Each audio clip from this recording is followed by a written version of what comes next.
Un virus ha paralizado el mundo.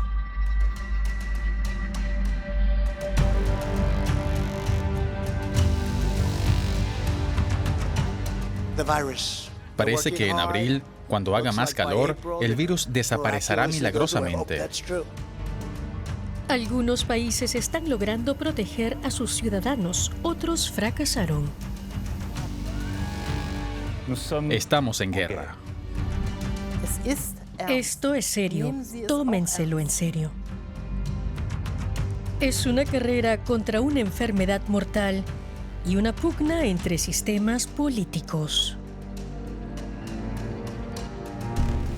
Wuhan vencerá, Hubei vencerá, China vencerá.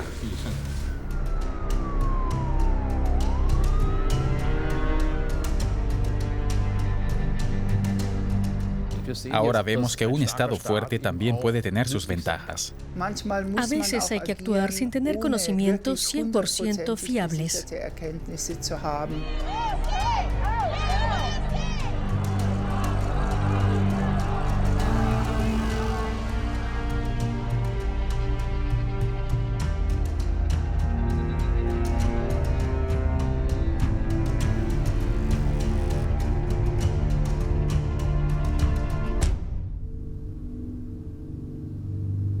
La crónica de esta pandemia es la historia de sus víctimas y también de la responsabilidad política.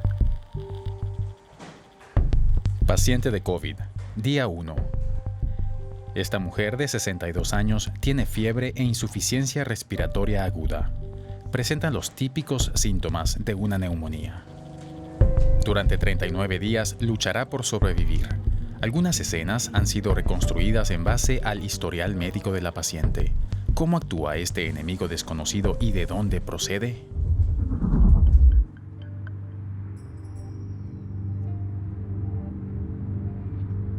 Wuhan es una ciudad de millones de habitantes en el centro de China. Aquí se detectó el virus por primera vez, pero ¿tiene aquí su origen? Los rivales políticos de China afirmarían más tarde que incluso se creó en un laboratorio. ¿O procede de este mercado donde se vendían animales salvajes? ¿Fue aquí donde el virus saltó a los humanos? Solo hay una certeza. En diciembre de 2019, los médicos de Wuhan ya luchaban contra un virus desconocido. A finales de diciembre nos enteramos de un aumento de casos de una neumonía inexplicable en Wuhan. No teníamos un diagnóstico. Podría haber sido la gripe. Para averiguarlo, decidimos activar nuestra red de contactos. Primero pensamos que era un brote local, con un solo origen, y que desaparecería como lo hacen este tipo de brotes. Pero en fin, no fue así. Uno de los primeros en señalar la existencia del virus fue el doctor Li Wenliang. El 30 de diciembre informó en un chat privado a sus colegas de que había oído hablar de un brote y de que se trataba del SARS. Hay 7 casos confirmados de SARS en el mercado de mariscos de Huanan. Están aislados en la unidad de urgencias de nuestro hospital. Una hora después, un miembro del chat le aconsejaba: ten cuidado, podrían cerrarnos el grupo de chat. Li respondía: se ha confirmado que se trata de infecciones por coronavirus, pero el virus concreto aún no se ha determinado. No compartan esta información fuera del grupo. Digan a sus seres queridos que tomen precauciones.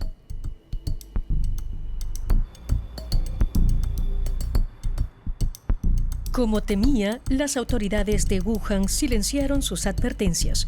La policía obligó a Li a firmar una declaración reconociendo que había propagado rumores falsos. Se estaba perdiendo un tiempo valioso. La familia de Liu Peiying de Wuhan no podía imaginar entonces lo peligroso que es el nuevo virus. A principios de enero, su padre fue hospitalizado para un chequeo anual. En ese momento, todas las noticias, los medios digitales y portales de video aseguraban que no había transmisión de persona a persona y que el brote era evitable y controlable.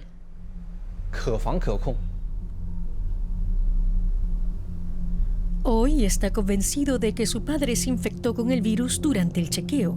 De pronto, el 15 de enero tenía fiebre. En China, la vida siguió su curso normal.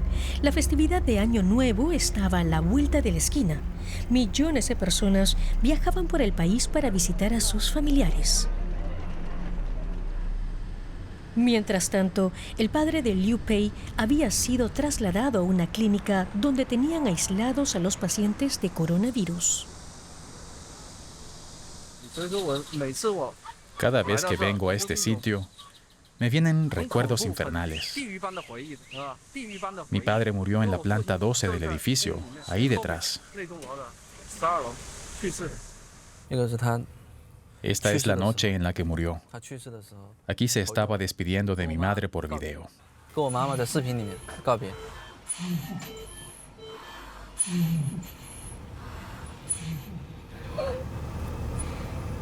Está convencido de que su padre no habría fallecido si las autoridades de Wuhan hubieran dado antes la voz de alarma.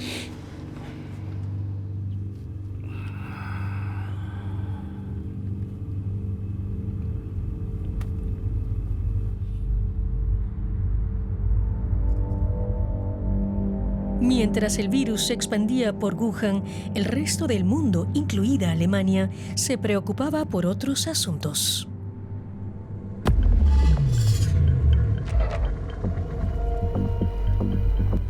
En Australia, el calor abrasador aviva los incendios forestales. El primer ministro ruso, Medvedev, anunció su dimisión. El príncipe británico Harry y su esposa Meghan renuncian al tratamiento de Alteza Real. Tan solo unos pocos científicos sospechaban lo que se avecinaba.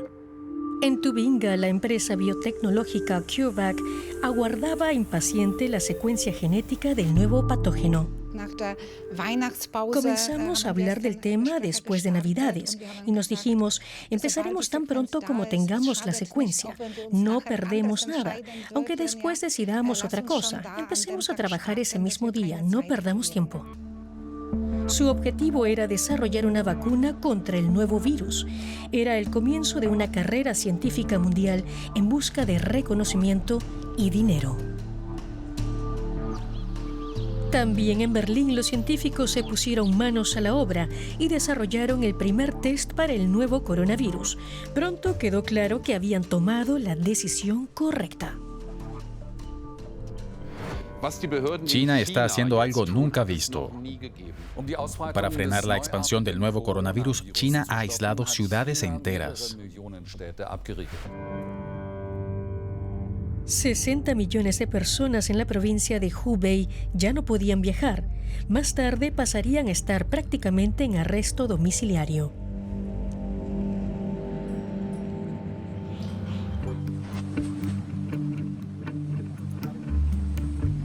Los comités de barrios controlaban el confinamiento y el suministro de alimentos. China es un estado policial. Eso ya lo sabíamos antes de la pandemia.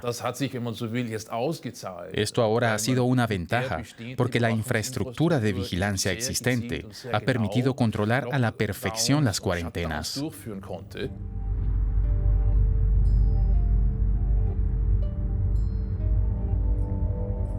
La dictadura de partido único demostraba capacidad de reacción y al mismo tiempo reprimía a sus críticos. Paciente de COVID, día 3. El estado de esta mujer de 62 años empeora rápidamente. Su respiración es cada vez más débil. Finalmente es intubada y conectada a un respirador artificial. Tiene grandes inflamaciones en los pulmones. Día 5. Se observa una mejoría. La paciente reacciona cuando los médicos le hablan. El turno de la noche anota leve mejoría. Buenas noches, señoras y señores. Bienvenidos al informativo. El nuevo coronavirus ha llegado a Alemania. En la fábrica de autopartes Webasto en Stockdorf, un empleado se ha contagiado de una colega procedente de China. Nos tomamos el virus muy en serio, pero no debemos precipitarnos. No hay motivo para una preocupación desmesurada. Hasta finales de enero, casi todos los casos se registraron en China. El 31 de enero eran unos 12,000. En otros países ya había casos aislados, pero apenas se hacía nada. A mediados de enero les dijimos a los países que sacaran del cajón sus planes para pandemias y que estuvieran preparados porque podría ocurrir algo. Muchos países se lo tomaron en serio porque ya habían pasado por esta experiencia. Una de las pocas naciones que se tomó el virus en serio desde un principio fue Taiwán. Lin Mei-chun se encarga de controlar la enfermedad en su barrio. Hola. ¿Sí? Hola, soy la responsable del barrio. Vengo a ver cómo está. La alcaldesa electa del distrito se ocupa de las personas que no están enfermas, pero guardan cuarentena. Les trae alimentos y libros. Es un servicio de la ciudad de Taipei. Asistencia y control social a la vez. ¿Tiene fiebre? No. ¿Le gotea la nariz? ¿Tiene tos u otros síntomas? No, nada. No, entonces todo bien. El señor Mao estuvo en Estados Unidos, por eso tiene que permanecer 14 días en su apartamento. El Estado paga una compensación a los confinados. No puedo abandonar mi apartamento, porque si salgo con el celular, la policía lo sabrá de inmediato. Incluso su basura recibe un tratamiento especial. Un empleado de la ciudad recoge todas las bolsas de las personas en cuarentena. Estos residuos se separan de la basura doméstica normal y son transportados e incinerados aparte. Chen Chien-ren era el ministro de Sanidad de Taiwán cuando la epidemia de SARS azotó la isla en 2003. 73 personas murieron. Creo que llevamos 17 años preparándonos para esta pandemia de coronavirus. Después del brote de SARS, nos tuvimos que enfrentar a la gripe aviar y a la gripe porcina. O sea que todo el sistema sanitario y las autoridades para el control de epidemias pudieron ensayar varias veces cómo controlar una pandemia. Eso significa, por ejemplo, que Taiwán, al contrario que muchas democracias occidentales, había almacenado una gran cantidad de mascarillas. Su venta se regula a través de las farmacias. La producción de mascarillas se aumentó considerablemente.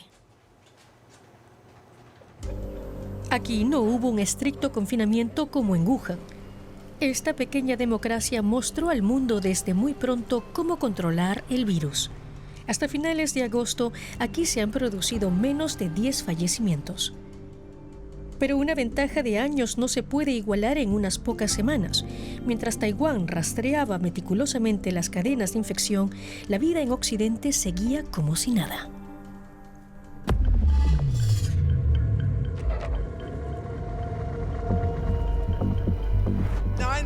En 9 meses recuperaremos la Cámara de Representantes, mantendremos el Senado y permaneceremos en la Casa Blanca.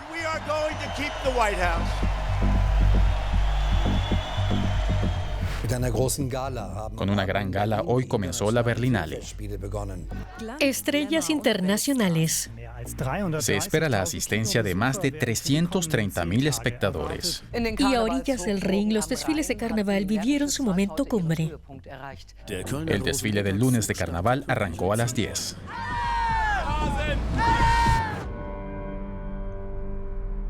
También en Francia se seguían celebrando eventos multitudinarios, como el organizado por una de las principales iglesias evangélicas del país.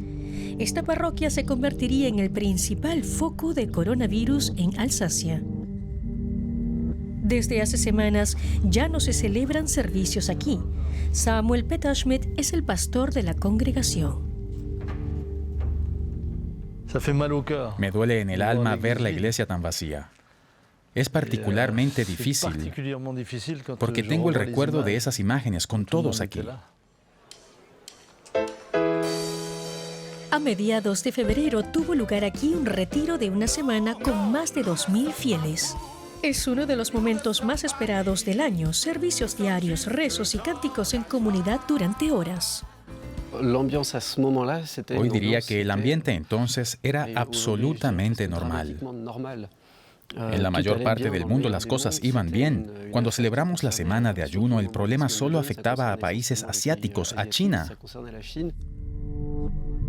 No solo los fieles estaban tranquilos entonces. Mientras celebraban este evento, el propio presidente Macron visitaba la ciudad y se daba un baño de masas, acercándose a la gente sin mascarilla, despreocupadamente. Por aquel entonces, a mitad de febrero, todavía imperaba la normalidad. Las autoridades permitían sin restricciones grandes eventos. En todos los países deberían haber prohibido mucho antes los grandes eventos. Pero eso era intervenir en algo que en nuestras sociedades se considera inviolable. Y ningún político quería tomar decisiones impopulares. Francia se da cuenta demasiado tarde de la presencia del virus. Y los asistentes al evento evangélico lo propagan sin saberlo. Miles de infecciones tienen su origen en esa semana de actividades religiosas. En febrero, China lograba aplanar la curva de nuevas infecciones. En marzo, algunos países europeos ya la superaban en número de contagios. Al clasificar los estados según la cifra de muertes por millón de habitantes, quedaba claro que Europa era el nuevo centro de la pandemia.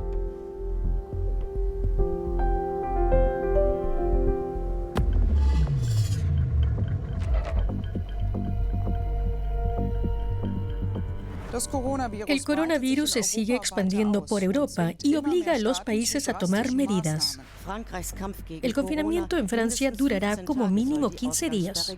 En Roma y en toda Italia todos los comercios están cerrados. No cesan las críticas al Tirol austríaco y a la estación de deportes de invierno de Ischgl, considerada el origen del virus en Europa. Nieve perfecta, un cielo azul, ambiente festivo y mucha gente en Ischgl a principios de marzo. Es un triste ejemplo de cómo los intereses económicos pueden primar por encima de la salud. Partimos de la base de que el 40-50% de las infecciones en Alemania proceden de Ischgl y que una reacción más rápida de las autoridades austríacas hubiera supuesto una evolución totalmente distinta para Alemania. Tras las vacaciones de invierno, Alemania se dio cuenta de que el virus no respetaba las fronteras y el país seguía sin estar realmente preparado.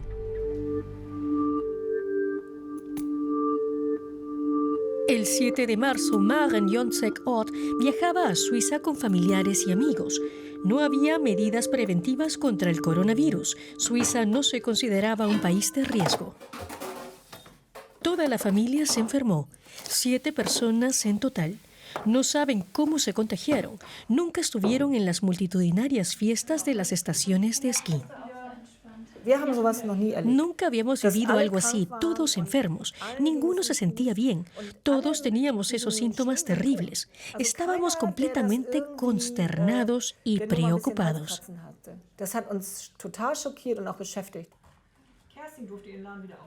Ya en el viaje de vuelta, su marido y su hija tenían tos y dolores. Cuando llegaron a casa, Maren fue la que más empeoró. Pero los primeros infectados en Alemania apenas recibieron asistencia sanitaria. Los médicos no estaban localizables. Nos sentimos abandonados. No vino ningún médico y tampoco recibimos medicamentos. Estuvimos aislados. Nos encontrábamos fatal. Me sentí abandonada y pensé, ¿qué pasa si me muero? No me ha visitado ningún médico. Y entonces me dije, solo queda la opción de llamar al médico de urgencias. Hablé con mi hermana porque nuestros padres estaban muy mal y decidimos llamar al 112. Maren fue ingresada en la unidad de cuidados intensivos con una neumonía provocada por el virus. Apenas en marzo, las autoridades sanitarias y los hospitales comenzaron a prepararse para lo peor. El temor ante el virus crecía en Alemania. Enseguida se vio que faltaban equipos de protección y mascarillas. No se habían almacenado preventivamente como recomienda la OMS. Los países contaban con que el mercado internacional funcionaría. Pensaban que si se les acababan los suministros podían comprarlos en China y tenerlos en 2 días. Pero esas rutas de abastecimiento lógicamente estaban cortadas. A ello se sumaban las dudas que científicos y políticos expresaban en Alemania sobre los beneficios de las mascarillas.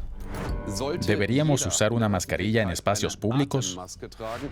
Incluso una mascarilla quirúrgica, como muchos usan, ofrece una protección limitada. Las mascarillas no evitan significativamente la propagación del virus. El uso obligatorio de la mascarilla no llegó hasta finales de abril, cuando ya estaba remitiendo la primera ola de coronavirus. En Alemania habían muerto más de 6.000 personas. Paciente de COVID, día 9. Se encuentra mucho peor. Sigue teniendo dificultades respiratorias. Los médicos apenas tienen experiencia con pacientes de COVID-19. No conocemos en detalle la progresión de la enfermedad. Estamos en una maratón y quizás nos hallamos en el kilómetro 22. Día 12. Los médicos están sorprendidos. Una superinfección bacteriana se extiende por todo el cuerpo. La paciente recibe altas dosis de antibióticos. El virus ataca a cada vez más órganos. El funcionamiento de los riñones empeora. La enfermedad es impredecible.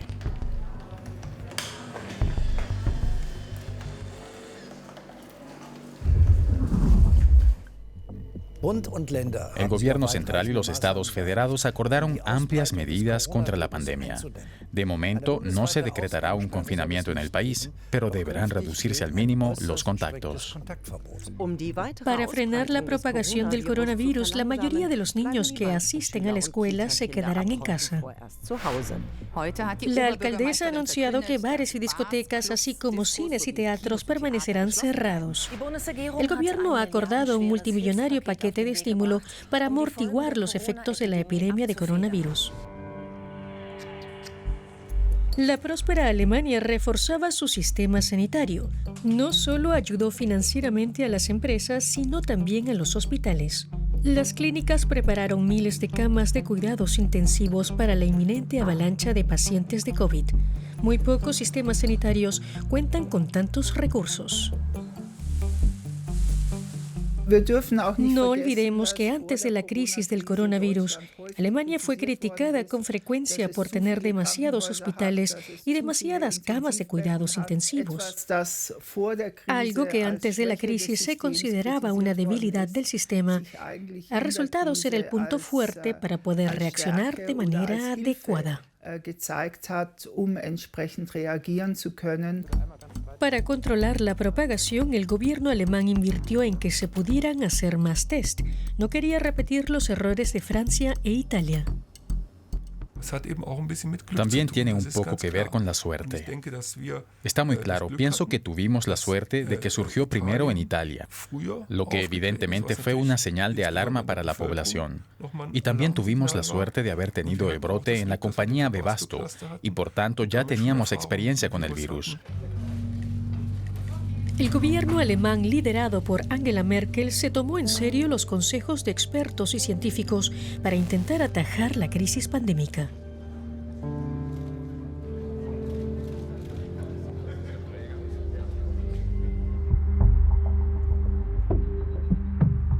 Entretanto, Estados Unidos se había convertido en el nuevo foco de la pandemia. En la ciudad de Nueva York se excavaban fosas comunes.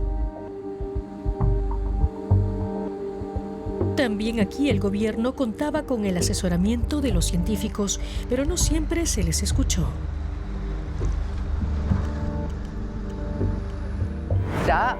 El presidente Trump propone insólitas ideas que generan desconcierto entre los expertos sanitarios. Y luego están los desinfectantes, que acabarían con el virus en un minuto. ¿Hay alguna forma de inyectarlos? Pienso lo mismo de las vacunas que de los test. No los necesitaremos. El virus desaparecerá y no lo volveremos a ver. Quien quiera un test, tendrá un test. Las pruebas están ahí y son estupendas. Pero el presidente Trump no cumplió esta promesa. En Nueva York escaseaban los test cuando más se necesitaban. El director del área de control de enfermedades se sentía impotente. Pedimos desesperadamente que nos enviaran los tests. Pero recibimos kits de pruebas que no funcionaban. A diferencia de China, hasta hoy la primera potencia del mundo no ha conseguido controlar el virus.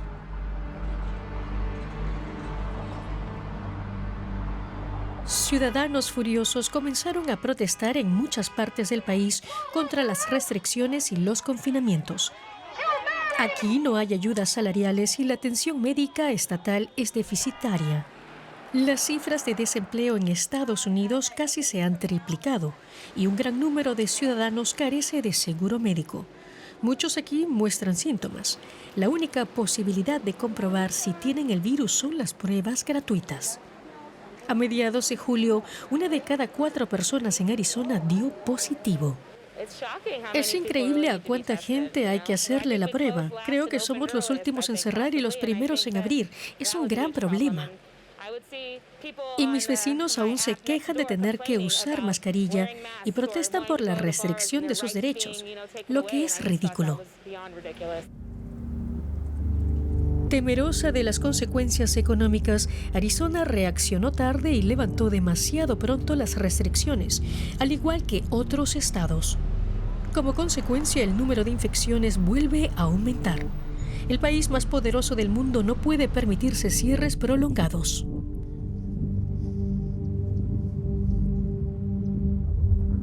Paciente de COVID, día 15. Palabras de la doctora. Intentas utilizar todos tus recursos médicos y pese a ello, al final los acontecimientos te superan. Aparece un nuevo síntoma: coágulos de sangre potencialmente mortales en el pulmón. Una embolia. Los anticoagulantes que normalmente funcionan no tienen efecto. Colapso circulatorio. Se notifica a los familiares.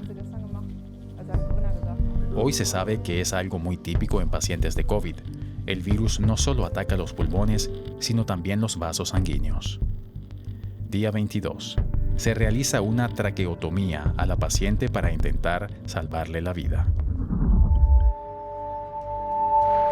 Para los países pobres, luchar contra la pandemia es casi una misión imposible. Es el caso de Nigeria. Por la noche, las calles de Lagos son peligrosas durante el confinamiento.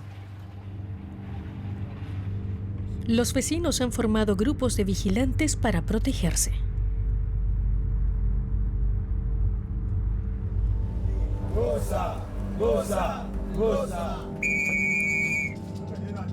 Los atracos han aumentado. La gente se siente abandonada a su suerte. El Estado se muestra impotente.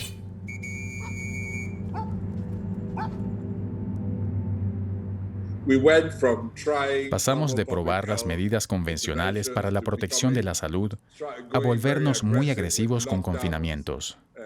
Pero pronto nos dimos cuenta de que eso era imposible de implementar bajo las actuales condiciones.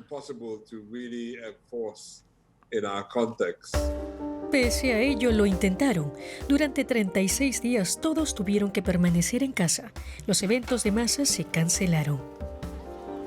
Moruf Abdul Salam no ha podido trabajar desde el confinamiento y no tiene ahorros. Este ingeniero de sonido tiene un pequeño taller, alquila equipos técnicos para eventos, pero con el coronavirus todo se ha cancelado. Tras 5 semanas de encierro, está desesperado. Entiendo que quedarme en casa y mantener las distancias es lo mejor que puedo hacer para luchar contra el coronavirus. Pero nuestro gobierno debería repartir comida para que todos podamos sobrevivir a esta pandemia. Comparte 27 metros cuadrados con su mujer y sus 4 hijos. Tuvimos que pedir comida y ayuda a nuestros vecinos y familiares para poder sobrevivir.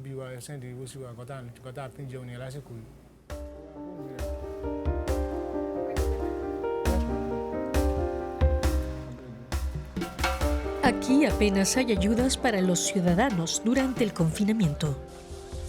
El gobierno distribuye alimentos esporádicamente. Esto lleva a la gente a pelearse por un poco de pan y arroz. El confinamiento en Nigeria no funciona.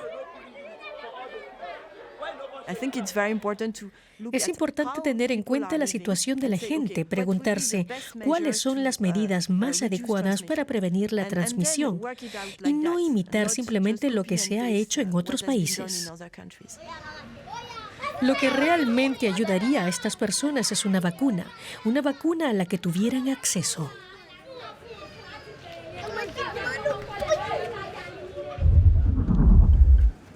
Paciente de COVID, día 27. Después de la traqueotomía, la paciente está mejor. Hoy las enfermeras lograron sentarla en una silla. Está despierta y responde a las preguntas asintiendo o negando con la cabeza. Parece que los dramáticos altibajos de las últimas 3 semanas y media han terminado. Los médicos se plantean transferir a la paciente a una habitación normal próximamente.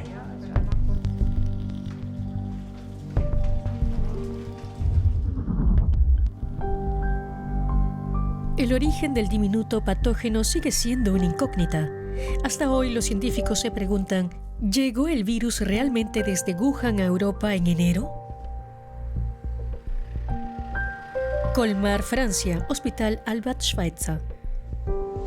Aquí el jefe del departamento de radiología hizo un descubrimiento interesante. Durante la crisis examinó a cientos de pacientes de COVID.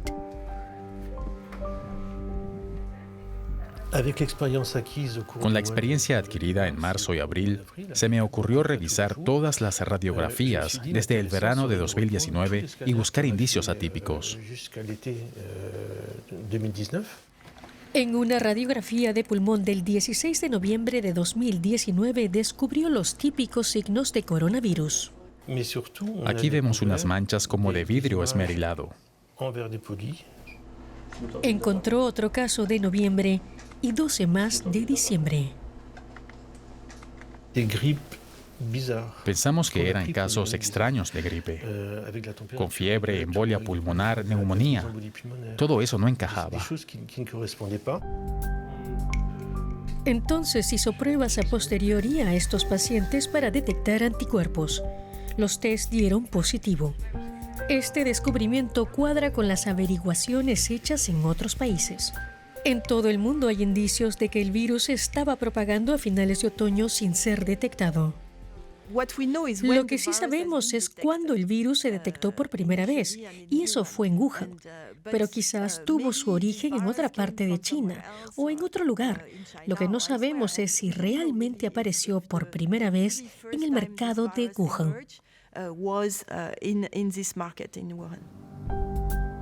Hoy esto parece incluso improbable. Muchos científicos opinan que el virus saltó por primera vez a los humanos en el sur de China o en un país vecino mucho antes de ser detectado en Wuhan. Pero Wuhan fue el punto de partida de una carrera científica a nivel global. A medida que avanzaba la pandemia, cada vez quedó más claro que solo una vacuna podría detener al virus. La biotecnológica alemana CureVac es una de las más avanzadas en esta carrera. En estos tanques ya se está fabricando la vacuna bajo el más estricto secreto. Para asegurarse una ventaja ante la competencia, en abril la empresa asumió el riesgo de comenzar la producción.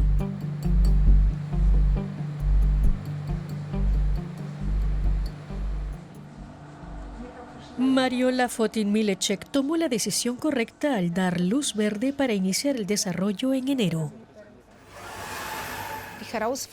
La rapidez es el desafío.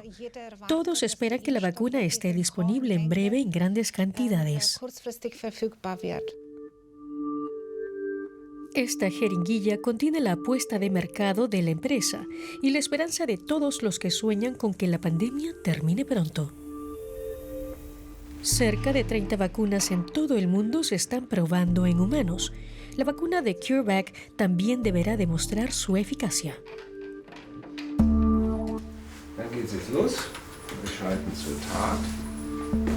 Lo que es seguro es que hay que vacunar a la mayor cantidad posible de personas en todo el mundo.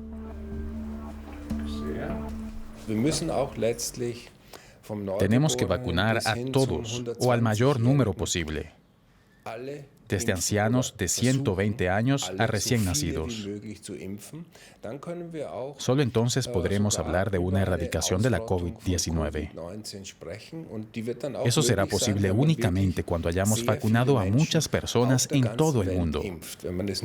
Si solo se hace a nivel local o nacional, se conseguirá muy poco. Pero cada país piensa primero en sus propios ciudadanos. Los estados que pueden permitírselo se aseguran el suministro. La carrera por la vacuna se convierte así en una competición por prestigio político y poder. Vivimos una carrera armamentística antiviral. El gobierno alemán se convierte en accionista de la empresa de biotecnología CureVac. Washington ha duplicado sus inversiones en la empresa biotecnológica Moderna hasta los 860 millones de euros. Los laboratorios en Alemania trabajan deprisa, pero en otros países quieren ser más rápidos. Esta mañana hemos sido los primeros en el mundo en registrar una vacuna contra el nuevo coronavirus. Siempre hemos dicho que China lidera la carrera por el desarrollo de una vacuna contra la COVID-19. El virus se ha convertido en un arma política y un nuevo campo de batalla entre Estados Unidos y China. La dictadura de partido único de Pekín ha logrado controlar el virus, al menos por el momento. Una imagen que aprovecha para presentarse como la gran bienhechora en tiempos de pandemia. Así, China envía equipos de protección y médicos a todo el mundo. Trabajemos juntos para proteger la vida y la salud de las personas en todos los países. Mientras, en Estados Unidos el virus sigue propagándose, dejando al descubierto las debilidades de la administración Trump. América primero. El país solo piensa en sí mismo y la culpa es siempre de los demás. Debido al encubrimiento de China, el virus de Wuhan se ha propagado por todo el mundo. China tiene el control total de la OMS. Hoy terminamos nuestra relación con la OMS. El vacío que deja Estados Unidos lo intentará llenar China. En la pugna entre ambas potencias, Pekín mueve sus piezas en el tablero internacional. El modelo chino, sin duda, ganará popularidad después de esta crisis. Si China logra mantener baja la cifra de muertes en esta crisis y minimizar los daños económicos, muchos dirán, mira, nuestros caóticos sistemas democráticos son demasiado lentos y demasiado débiles.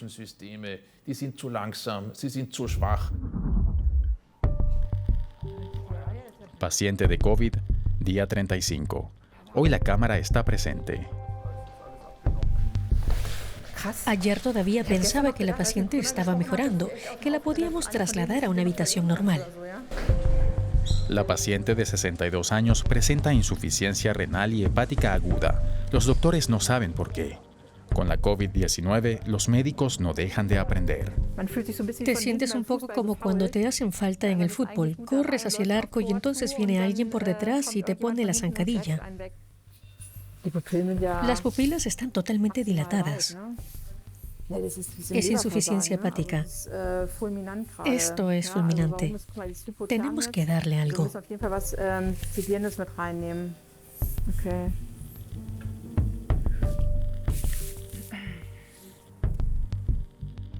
Día 38. Las radiografías muestran que todos los vasos abdominales están inflamados. Los médicos nunca han visto algo así. Cada vez son más los órganos de la paciente que fallan. Ya no hay nada que hacer. Han perdido la lucha contra el virus. Día 39. 2 de la madrugada. La paciente muere por falla orgánica múltiple.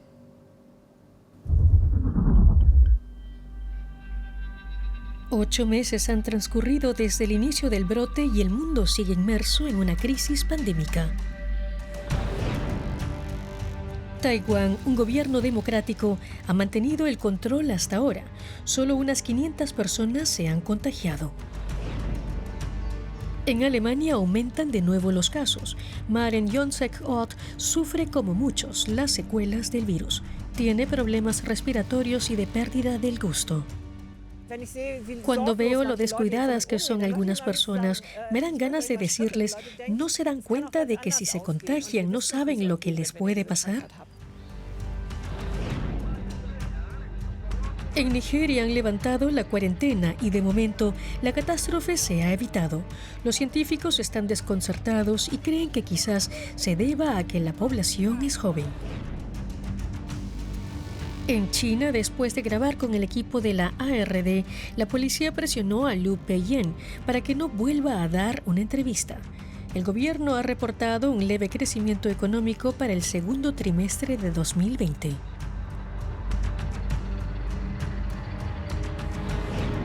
En Estados Unidos, la economía atraviesa una crisis profunda. En noviembre hay elecciones. La gestión de Trump de la pandemia podría decidir el resultado. Hasta ahora hay más de 20 millones de infectados y cientos de miles de muertos en todo el planeta. Las consecuencias de esta pandemia se seguirán dejando notar durante mucho tiempo.